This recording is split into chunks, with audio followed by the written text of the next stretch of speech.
मेरा नाम दिवांशी कटोचा है। मैं government girls high secondary school Doda में पढ़ती हूँ। हमारे देश में ऐसा चलन है कि लड़कियों को हमेशा लड़कों से पीछे रखा जाता है, जबकि आज जो है वैसा कुछ नहीं होना चाहिए, क्योंकि लड़कियां हर फील्ड में एक्सीड कर रही हैं। चाहे आप आईएएस एग्ज़ाम्स में देखें, स्पोर्ट्स में देखें, एथलेटिक्स में देखें, हर जगह पे लड़कियां बहुत अच्छा कर रही हैं और कहीं कहीं पे ऐसा है कि लड़कों से बेटर कर रही हैं।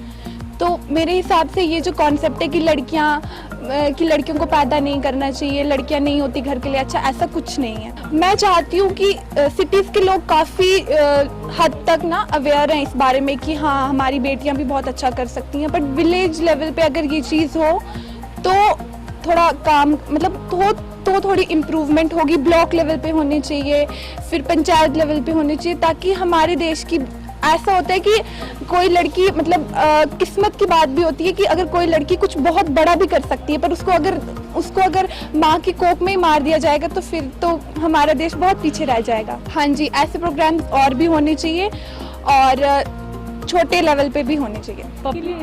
The main thing that is कि अवेयरनेस होती है। जब भी कोई इंटरेक्शन होती है between general public and administration, the immediate outcome is awareness about certain thing which particularly girls and women should know about. Legal advisories होते हैं, वहाँ पर कुछ suggestions देते हैं. They make them aware of their women's and girls' rights, क्या क्या उनके rights हैं, उनको कैसे implement करना है if they are facing any kind of a violence, whether it is physical or mental abuse. So what steps should be taken और immediate steps जो हैं लेना एडमिनिस्ट्रेशन की तरफ से, उनको एक प्रॉपर चैनलाइजेशन मिलती है कि what step they have to follow in order to come out of it. And अगर वुमेन्स अवेयर होंगी अपने राइट्स के बारे में, only then they can just come out and speak about it. The only thing that hinders this thing, मतलब एक barrier जो रहता है एडमिनिस्ट्रेशन और लोकल पीपल के बीच में, that is the non communication. अगर कम्युनिकेशन नहीं होगा, if you one wouldn't come out and speak about it what they are suffering, how would another person will come to know that what they are going through. तो एक communication gap जो है वो fill होता है, that's a very important step. Domestic violence, as you know, that it has increased like tremendously. It has increased during pandemic in particular, which has taken account, which has took the attention of many of the departments and administrations. And for that, you know that हमारे यहाँ हमारे डोडा district में जो है women cell जो है अलग से एक वुमेन पुलिस स्टेशन जो है बनाया गया है। That was a big step towards the empowering the women of our district. So domestic violence की बात की जाए तो there are one-stop center that particularly deal for domestic violence cases. If somebody don't want to go for the, mostly it happens that people don't want to go for that legal, they don't want to step into that. They don't want to go to the police stations. So for that purpose, there are one-stop centers. They can go there. Proper counseling होती है, उनकी जो भी partner होता है उनकी counselling होती है. If there is a severe case which can't be dealt with counseling and other things, जो कि प्रायर स्टेप्स होते हैं, अगर वो उससे ज़्यादा एक्सीड कर रहा है then obviously it goes to women police station. तो जितना भी depend upon the severity of the particular case of a domestic violence, तो उसके अकॉर्डिंग ही, इट्स नॉट लाइक कि we drag them into that you have to apply, you have to just file a case and FIR. तो वैसा नहीं होता, एक proper procedure follow किया जाता है according to convenience of the client. मेरा नाम केवल कृष्ण है, मैं वुमेन वेलफेयर ऑफिसर महिला शक्ति के अंदर district level centre for women. ये सर, ये जो गर्ल चाइल्ड वीक मनाया जा रहा है, ये हमारे डिस्ट्रिक्ट में या हमारे देश में ज़रूरत क्यों पड़ी, इसकी सबसे पहले क्वेश्चन तो ये अराइज होता है कि ये इसकी ज़रूरत क्यों पड़ी। चलो, अब अगर ज़रूरत पड़ी है तो अगर हम ऐसे फंक्शन करते हैं, इन फंक्शन का कोई वो निकलना चाहिए कि हमने इससे में प्रोग्रेस निकाली, हमने जो गर्ल चाइल्ड डे मनाया है, इस फंक्शन के लिए मैंने बहुत मेहनत की है ताकि ये फंक्शन जो है ये अच्छी तरीके से स्मूथली हो। और मैंने जो है ये फंक्शन अपने देख रेख में बहुत अच्छे से प्रोवाइड कराया। आज बहुत मौसम ख़राब था, इसलिए मैंने सुबह से पूरी मेहनत की और ये फंक्शन यहाँ पे अभी जो हुआ बहुत अच्छे से हुआ। तो आगे भी हमें उम्मीद है कि जो आगे जो होने वाले प्रोग्राम हैं वो होते रहेंगे और अच्छे से हम करवाएंगे। कल हमारा ड्राइंग और पेंटिंग कंपटीशन है, उसके बाद परसों हमारा ट्री प्लांटेशन है प्लस स्टॉक शो है। उसके बाद हमने जो है फैसिलिटेट करना है आंगनवाड़ी वर्कर्स को और जो हमारे आशा वर्कर्स हैं, उसके अलावा जो भी हमारे सिटी के जो ऐसे लड़कियां हैं या कोई औरतें हैं जिन्होंने कुछ अचीव किया है, उनके लिए हमने फैसिलिटेट करना है 26 जनवरी को। मेरा नाम सान्या खान है, मैं डिस्ट्रिक्ट कोऑर्डिनेटर हूँ महिला शक्ति केंद्र। ये जो है ये गर्ल चाइल्ड वीक सेलिब्रेट हो रहा है, पूरे इंडिया में सेलिब्रेट हो रहा है। ये बेटी बचाओ बेटी पढ़ाओ के अंडर आता है। ये पूरे इंडिया में 21 से सेलिब्रेट हुआ है, 21 जनवरी से 26 जनवरी तक। लेकिन हमारे डिस्ट्रिक्ट में ये हम 2 दिन छोड़ के सेलिब्रेट कर रहे हैं। तो इसमें बहुत सारे वेबिनार्स भी होंगे। कल एक हमारा वेबिनार था, तो अब आज से हमने शुरू किया। यहाँ पे आज रैली थी स्टेडियम से लेके यहाँ बॉयज़ तक। कल हमारा इसमें ड्राइंग पेंटिंग कंपटीशन होगा यहाँ बॉयज़ और गर्ल्स में, पोइट्री कंपटीशन होगा इसमें, और जो है परसों जो है ट्री प्लांटेशन होगी on the name of girl child. उसके बाद हमारा जो है टॉक शो होगा यहाँ टाउन हॉल में, जिसमें बहुत सारे स्पीकर्स को बुलाया गया है, बहुत सारे एक्सपर्ट्स को बुलाया गया है डिफरेंट टॉपिक्स पे, स्पेशली जो है बेटी बचाओ बेटी पढ़ाओ के उस पर। तो काफ़ी एक्सपर्ट्स होंगे उसमें। तो ये मुझे लगता है ये बहुत ज़रूरी है गर्ल चाइल्ड वीक सेलिब्रेट करना। इसमें जो है बहुत सारे इश्यूज है विमेंस के रिलेटेड। यहाँ ऑलरेडी बहुत सारे डिपार्टमेंट्स विमेन वेलफेयर के रिलेटेड काम कर रहे हैं। वन स्टॉप सेंटर है, चाइल्ड लाइन है, जेजेबी है, महिला शक्ति केंद्र है। तो मुझे लगता है इससे जो है सारे जो है डिफरेंट डिपार्टमेंट्स को मौका मिलता है, ताकि जो भी इश्यूज विमेंस फेस कर रही हैं उसको हम अच्छे से सॉल्व करें। तो मुझे क्या लगता है आपको कौन से इशू जो है सबसे ज़्यादा रेज हुए हमारे डिस्ट्रिक्ट में? पूरे पेंडेमिक में मुझे लगता है सबसे ज़्यादा जो केसेस हमारे पास आए डोमेस्टिक वायलेंस के आए।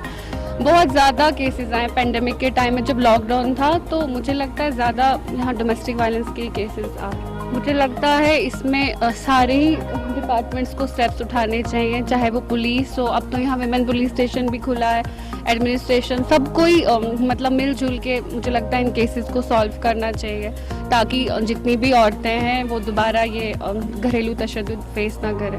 ये जो बेटी बचाओ बेटी पढ़ाओ के तहत हमने गर्ल चाइल्ड वीक मनाने जा रहे हैं, जिसकी आज हमने शुरुआत की है।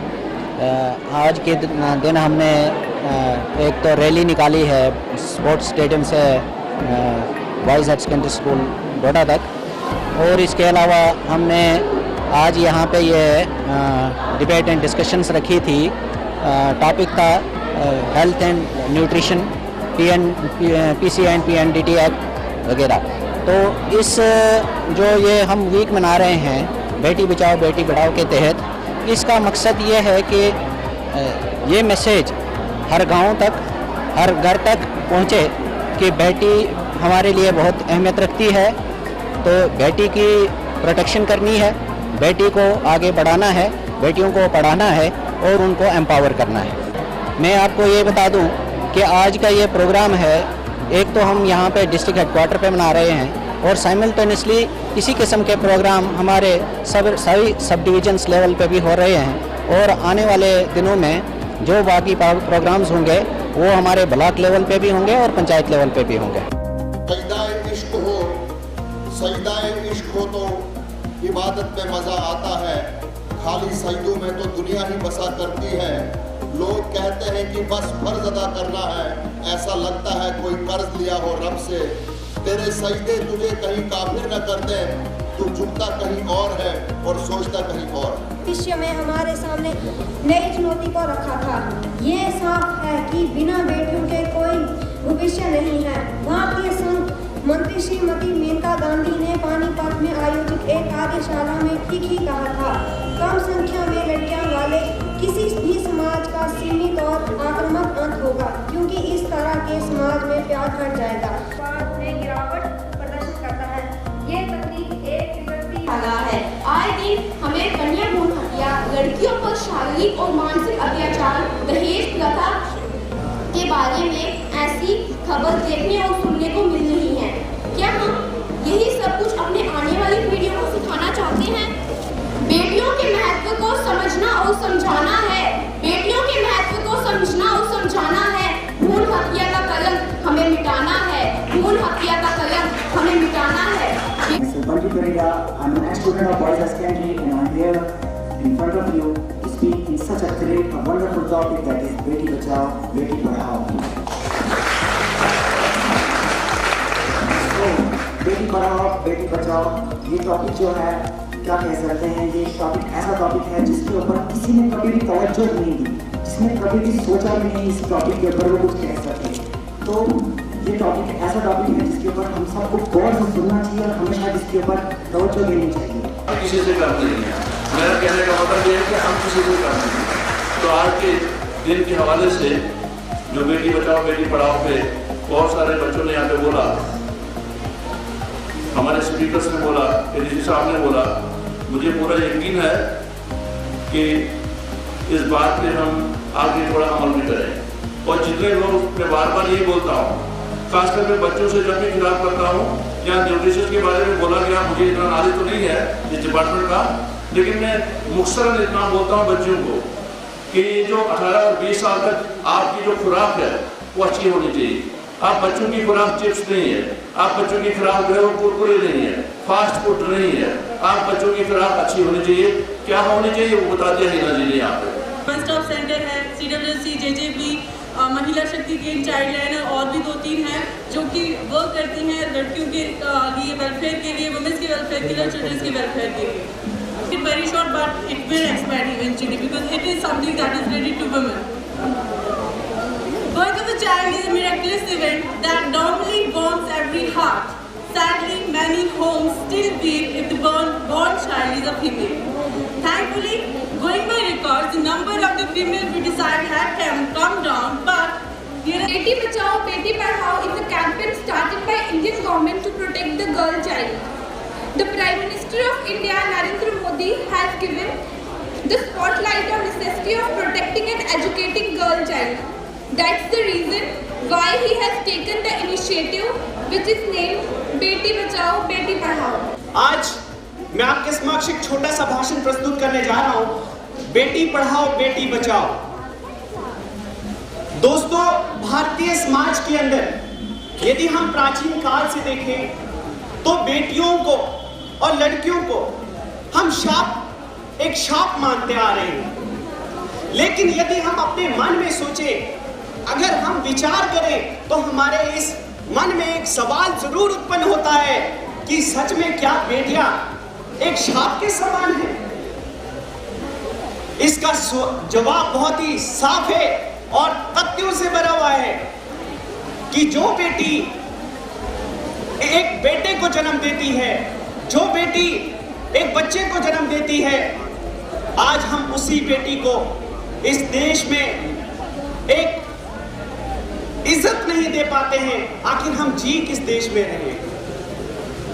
एक स्किट यहाँ पे प्रस्तुत की गई, बहुत अच्छा लगा, बहुत इमोशंस थे, लेकिन बहुत दुख होता है जब एक गर्भवती माँ, उसके पेट में अगर एक बालिका पैदा होती है और उस महिला को, उस बालिका को जन्म ना लेने पर रोका जाता है तो बहुत दुख होता है मेरे भाइयों, बहुत दुख होता है जब हम इस संस्कृति में, हमारे इस समाज में इस प्रकार की व्यवस्था हमें देखने को मिलती है। कोमल हृदय वाली होती हैं बेटियां, माँ बाप की एक आह पर रोती हैं बेटियां, भाई के प्रेम में खुद को भूल देती हैं अक्सर, भाई के प्रेम में खुद को भूल देती हैं अक्सर, फिर भी आज गर्भ में जान होती हैं बेटियां। Respected ADC sir, PO ma'am, CMO sir, and all respected members, very good afternoon to all of you. हैं बेटियां, सोचती हैं, डरती हैं, सहमती हैं बेटियां। प्रश्न आज ये चरणशील सबसे है, फिर भी नित्य प्रतीकोप में क्यों मरती हैं बेटियां? नित्य प्रतीकोप में क्यों मरती हैं बेटियां?